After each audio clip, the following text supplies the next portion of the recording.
Hello प्रिय दर्शकों, आप सभी का उत्तर प्रदेश लोकगीत सावित्री देवी के चैनल में स्वागत है। आप सबके लिए मैं प्यारा सा सोहर गीत लेकर आई हूँ। कैसे लगेगा कमेंट बॉक्स में जरूर बताइएगा।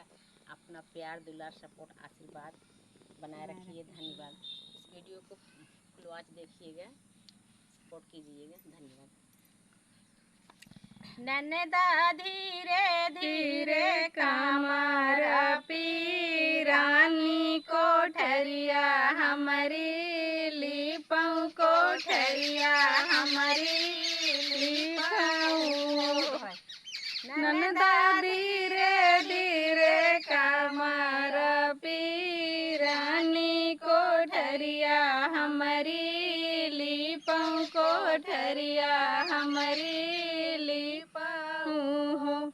इतनी बचन सुनई ननद भाभी से पूछई त भाभी से पूछई हो भाभी कहवा से गोबर मांगाई त कहाँ जल नीरत कहाँ जल नीरई हो धेनु जगैया का गोबरता गंगा जल पनिया ता गंगा जल पनियाई हो। ननद दाहिने हाथ लिपऊ कोठरिया ता मारिया पीराया वै का मारिया पीराया वै हो। अधघर पैना नदिया ताया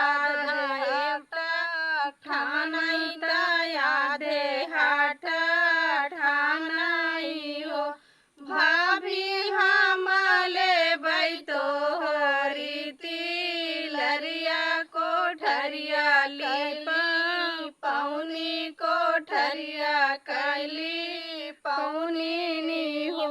एक नोट दिहले सर नोट तीसर नोट दिहले नी हो।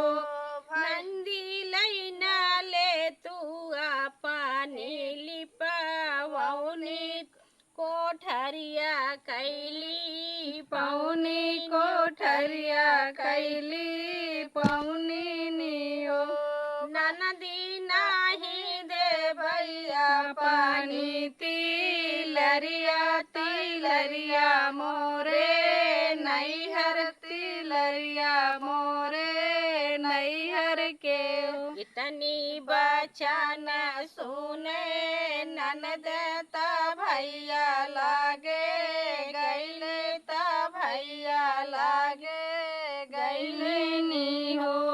भैया चला चला भीतरी महलिया तिलरिया दिलवाऊं तिलरिया दिलवाऊं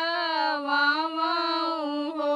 दुआरे से आवले भैया ता धना से रज करई धना से रज करई हो।